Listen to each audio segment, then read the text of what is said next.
جنگ احد میں شدید آزمائش کا ماحول بن گیا اور حالات کچھ اور طرح کے ہو گئے. ہوا کیا؟ صحابہ کرام علیہم رضوان کبھی کمزور نہ پڑتے، لیکن ایک خبر اڑا دی گئی، ایک سیاسی چال چلی گئی. جس طرح کا طریقہ ہوتا ہے نا مایوسی پھیلانے کا، وہ طریقہ استعمال کیا گیا. کہا گیا معاذ اللہ ثم معاذ اللہ، حضور کو شہید کر دیا گیا. اب امت جانتی ہے کہ صحابہ کی کتنی جذباتی وابستگی ہے نبی پاک کے ساتھ. کل کائنات امت کے پاس اگر ہے تو وہ رسول پاک کی ذات ہے، اور اگر حضور کو شہید کر دیا گیا ہے، سرور کائنات کا وصال ہو گیا، تو پھر پیچھے کیا بچا؟ طبیعتیں پریشان ہو گئیں، رو رو کے نڈھال ہو گئے.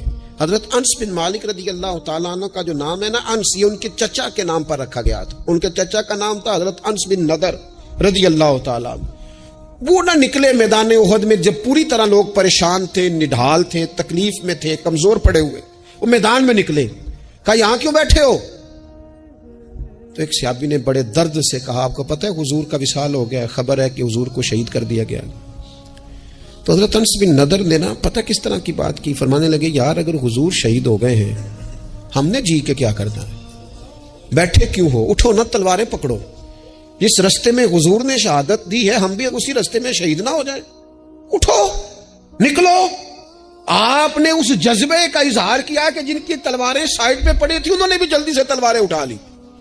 اللہ اکبر کہہ کے میدان میں کودے، اور ان کے لفظوں میں اتنی طاقت تھی کہ جان پڑ گئی. صحابہ کہتے ہیں مجمع میں حضرت انس بن نضر کہنے لگے ادھر آؤ، ادھر دوڑ کے آؤ، مجھے تو وہ دیکھو احد پہاڑ کے اندر سے جنت کی خوشبو آ بھی رہی ہے، وہ دیکھو چند قدموں پہ جنت ہے، دیکھو.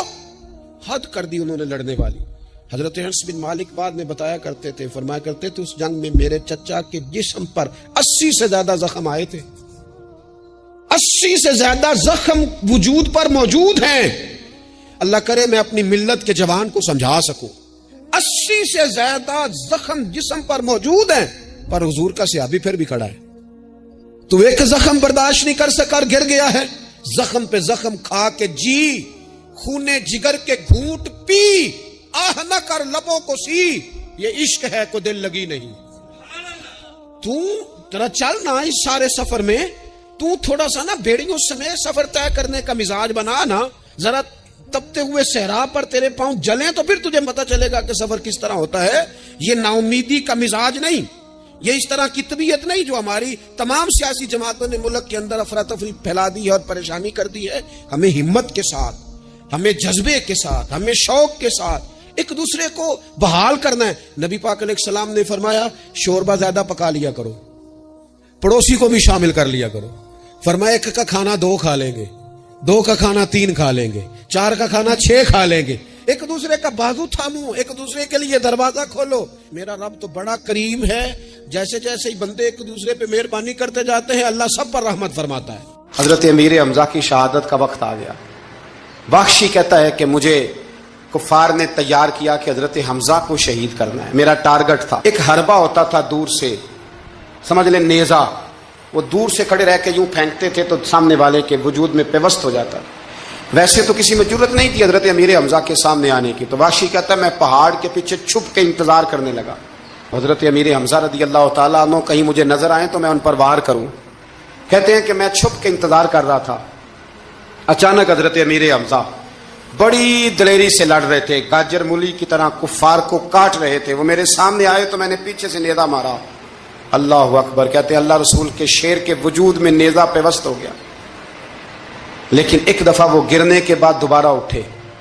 زخم گہرا تھا، توانائی نہ ہو سکی تو پھر گر گئے. کہتے ہیں لوگ جمع ہوئے لیکن آپ کی شہادت ہو چکی تھی. جب دنیا گئی تو میں نے جا کے دیکھا کہ حضرت امیر حمزہ شہید ہو گئے. ہندا ابو سفیان کی زوجہ نے مجھے کہا تھا، اس وقت وہ غیر مسلمہ تھی، مجھے کہا تھا تو کہتے میں نے ان کا کلیجہ نکال کے انہیں دیا.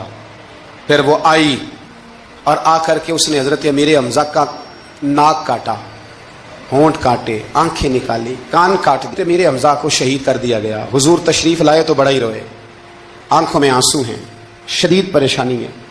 آپ کی ہمشیرہ حضرت امیر حمزہ کی ہمشیرہ حضور کی پھپھو حضرت صفیہ دور سے آئیں. جب انہیں پتہ چلا نبی کریم نے حضرت زبیر ابن عوام سے فرمایا اپنی ماں کو روکو، یہ بھائی کا چہرہ دیکھے گی تو برداشت نہ کر پائے، انہیں منع کرو، انہیں روکو. حضرت صفیہ کو جب کہا گیا تو وہ کہنے لگی اور بھی کئی باتیں ملتی ہیں تاریخ میں، لیکن فرمانے لگی ایک بات یہ بھی ملتی ہے، کہنے لگی مجھے پتہ چل چکا ہے میرے بھائی کے ساتھ بڑا ظلم ہوا ہے، لیکن میں نے رب کریم سے صبر کی توفیق مانگی ہے، اللہ مجھے توفیق دے گا، میرے اوپر فضل کرے گا تو میں انشاءاللہ صبر کروں. یہ لفظ کہے انہوں نے، اور وہ آئیں. پھر 2 چادریں آئیں کفن کے لیے. قریب ایک اور صحابی بھی تھے. حضور فرمانے لگے میری طبیعت نہیں مانتی کہ اپنے چچا کو تو کفن دے دوں اور دوسرا صحابی ایسے ہی پڑا رہے. میرے نبی کریم علیہ السلام کی ہمشیرہ کہنے لگی ٹھیک ہے آپ ایک چادر انہیں دے دیں. اب ایک چادر بڑی تھی ایک چھوٹی تھی. دکھ کی گھڑی دیکھے اور میرے نبی کا انداز عدل دیکھیں. فرمایا قرآن اندازی کی جائے گی. قرآن اندازی ہوئی تو فرمایا بڑی چادر اس صحابی کو ملے گی اور چھوٹی میں میرے چچا کو کفن دے دو. سر ڈھانپتے تھے تو پیر ننگے ہو جاتے، پیر ڈھانپتے تھے تو سر ننگا ہو جاتا تھا. حضور نے فرمایا سر ڈھانپ دو اور پیروں پہ گھاس ڈال دو اور پھر میرے چچا کو دفن کر دو.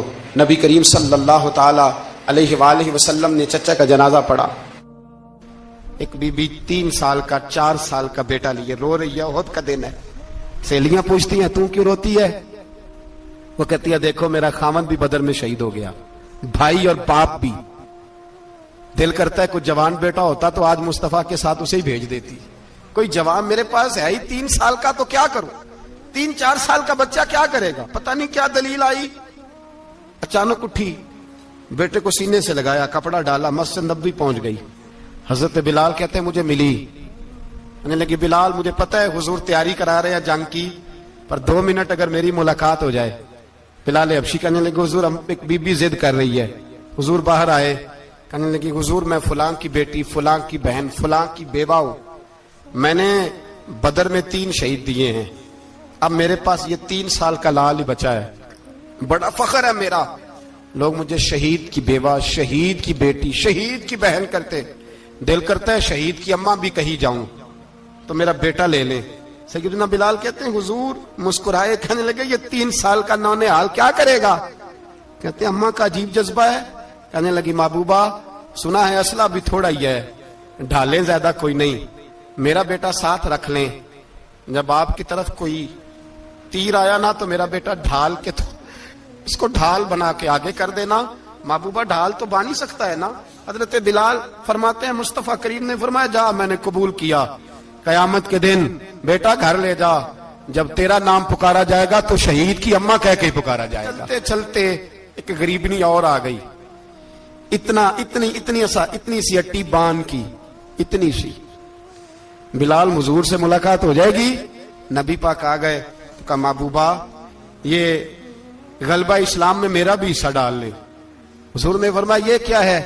کہنے لگے حضور خامد فوت ہو گیا، اولاد اللہ نے بے نیازی سے دی نہیں، سویرے چرخہ کاٹ کے رزق حلال کھاتی ہوں.